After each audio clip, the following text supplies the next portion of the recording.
Hey, I'm Spencer Lookabaugh, and I am a photographer and filmmaker from Columbus, Ohio, and this is my review of Sigma's new 28mm Art Series lens.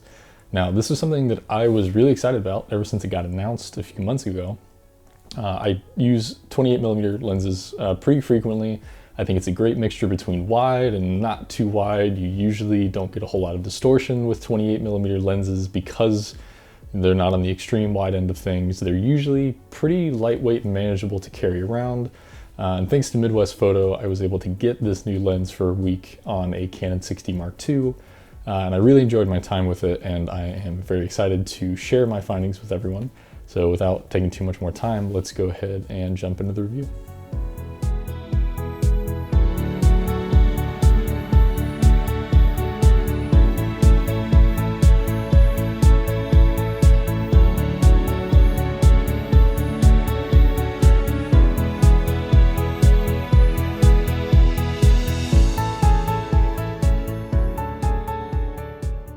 The size of a lens is something that I always try to take into account when I am purchasing a lens for myself.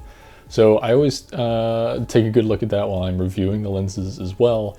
And the 28mm is honestly just pretty average, I would say. If you've used any of Sigma's other Art Series lenses, I think the 50mm is one that almost everybody's used, or at least held on to or had some experience with. And that lens weighs about, I think, a pound and 1.75 pounds, somewhere in that range. So if that lens felt comfortable or manageable to you, the 28mm I think would be right at home and isn't going to be anything excessive. In fact, it's a good bit lighter, and the size is pretty average for their lenses too. I would say it's definitely smaller than the 50mm and probably a little closer to where the 35-24mm lenses sit in terms of size and everything. So totally run-of-the-mill in this aspect, and I wouldn't ding the lens in any way for any of the physical characteristics of it.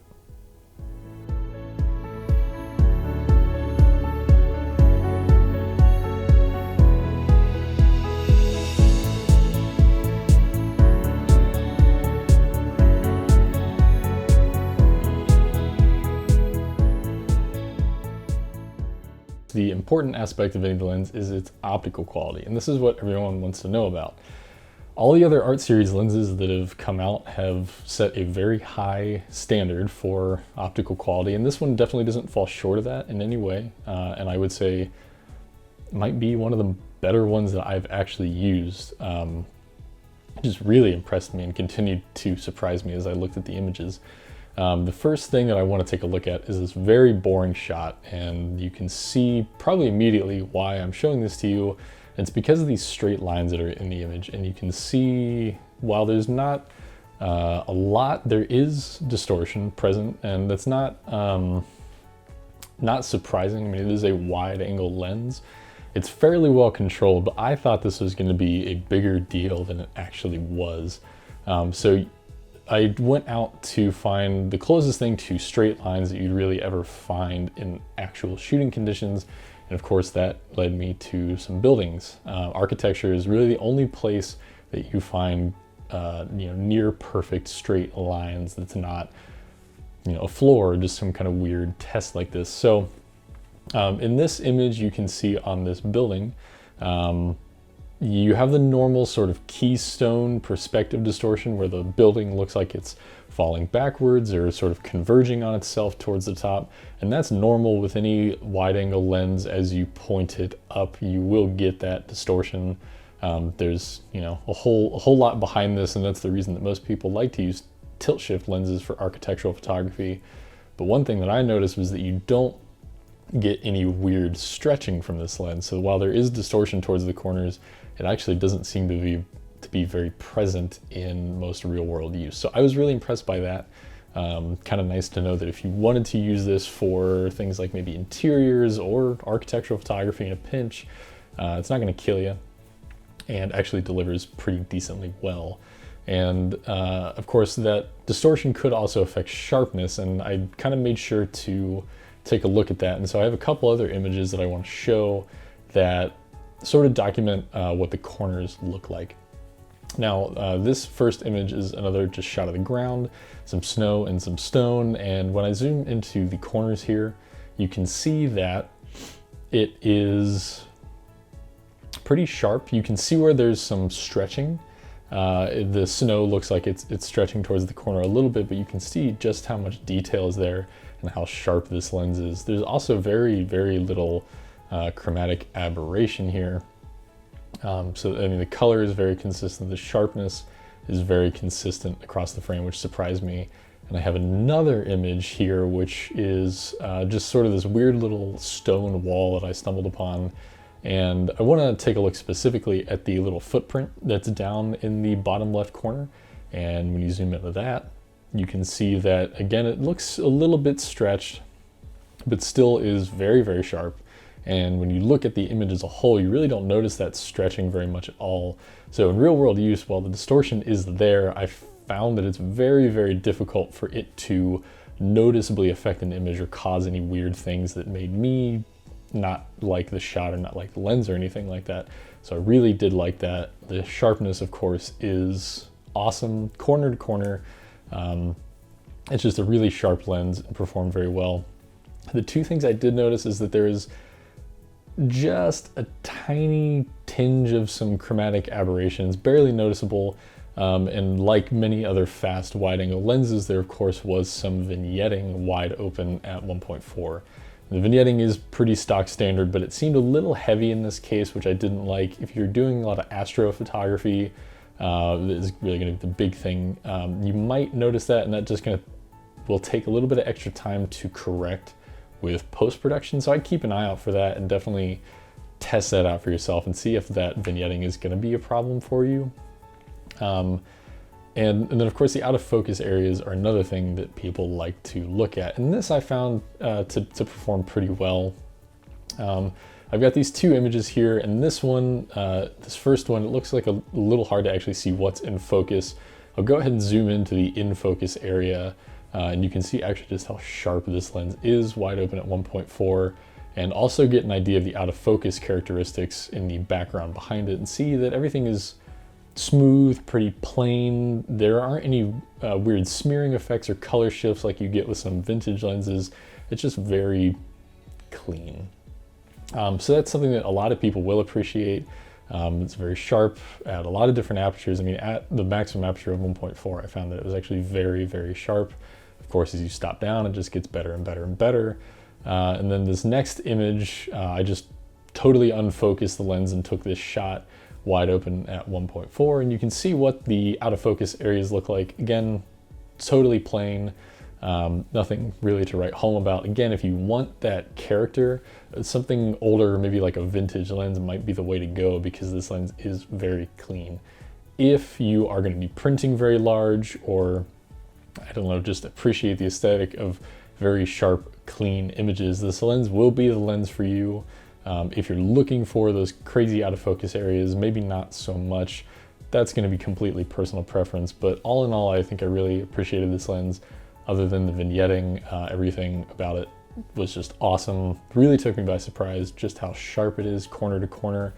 I would definitely recommend it if you're looking for a very, very sharp wide angle, actually more so, I think, than the 24 or the 35 millimeter. It seems like these lenses just get better as they release more and more, which is actually really cool to see.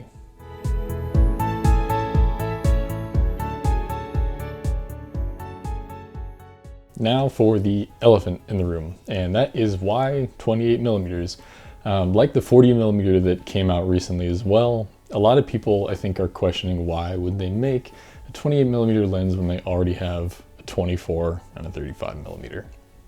And I would liken it to just an effort to have variety. One thing that has kept people with Canon and Nikon for the longest time, I mean, the reason people have used those systems for so long is because of the variety that's available. You buy a Nikon camera and you have an almost limitless number of lenses of various types and focal lengths available to you. Traditionally, with these third parties, you don't really have that selection.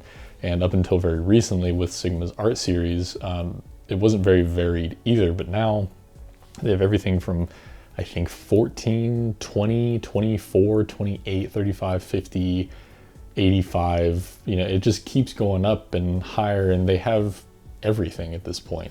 So I think having something right smack between 24 and 35 is just an effort to have the 28 millimeter. I mean, it's just a lens that is common to have. You know, like I said, they're not the most prevalent thing out there, but it's very, you know, kind of traditional focal length. It's not some weird new thing. And I think they're just looking to have that variety to offer people options. They want people to be able to find the focal length that really fits them, because 28 is, you know, not quite as wide as 24, but not as narrow as 35. So it is still a unique lens. I mean, it is very similar to 24, and I'll get into that in a sec, but I think it's, you know, it is something special and something of its own. So I wouldn't discount it just because it is so close to other things that already exist. That being said, if you already have a 24 millimeter, specifically, you know, a full frame 24 1.4, I wouldn't get this lens. They are just too similar. You'll never use the two of them in the same shoot. You know, they're not going to give you that different enough of a field of view.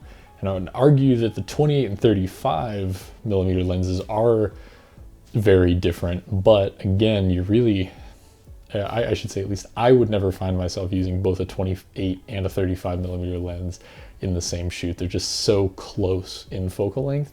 So I would say one or the other. Like I said with the 40 millimeter of view, that lens could totally replace both the 35 and the 50.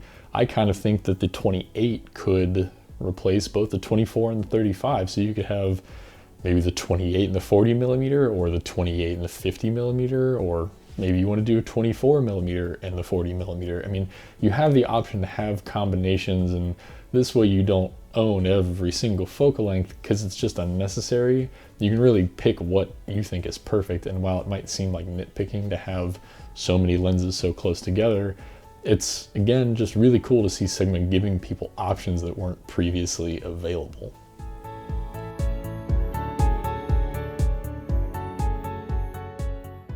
So who is this lens for? And my answer to that would be anybody. It's such a versatile lens, and personally I would take it over a 24 millimeter because it's just a little bit tighter and doesn't distort as much, at least not as much as the Nikon or Sigma 24 millimeter lenses. So that's something I really appreciate. I think the size is also very, very manageable.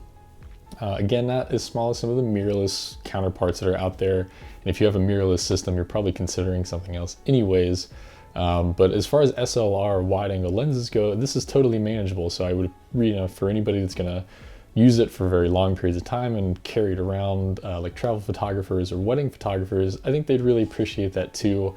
And personally, I use like a 28 millimeter equivalent on my Fuji for almost all of my on-the-go stuff. So I can attest to how well this focal length works for that sort of thing. And it also offers an option or a chance to sort of consolidate. Like I said with the 40 millimeter review not too long ago, that lens would give you the option to maybe get rid of the 35 and 50 and just have the 40 because they're all so close together. And that way you can just have fewer lenses in your bag and still usually achieve the same thing. And I think the 28 millimeter gives you that option too. If you already have a 24 and a 35, you might be able to kind of smush those together into this 28 millimeter and, you know, just kind of rock and roll with one lens and not carry as much around with you, because they're gonna do, this is gonna do kind of a multi-purpose thing, at least in my experience. So really anybody that's looking for, you know, more options, something new, or just adding a good all-around wide angle lens to their toolkit is really gonna love and take advantage of this lens. So I would make sure you get your hands on it, go down to Midwest Photo, rent it out, at least put it on your camera and just see what you think of it. Thank you for watching. I really appreciate everyone taking the time to tune in. Again, I'm Spencer Lookabaugh, and this has been my review of Sigma's new 28mm 1.4 Art Series lens.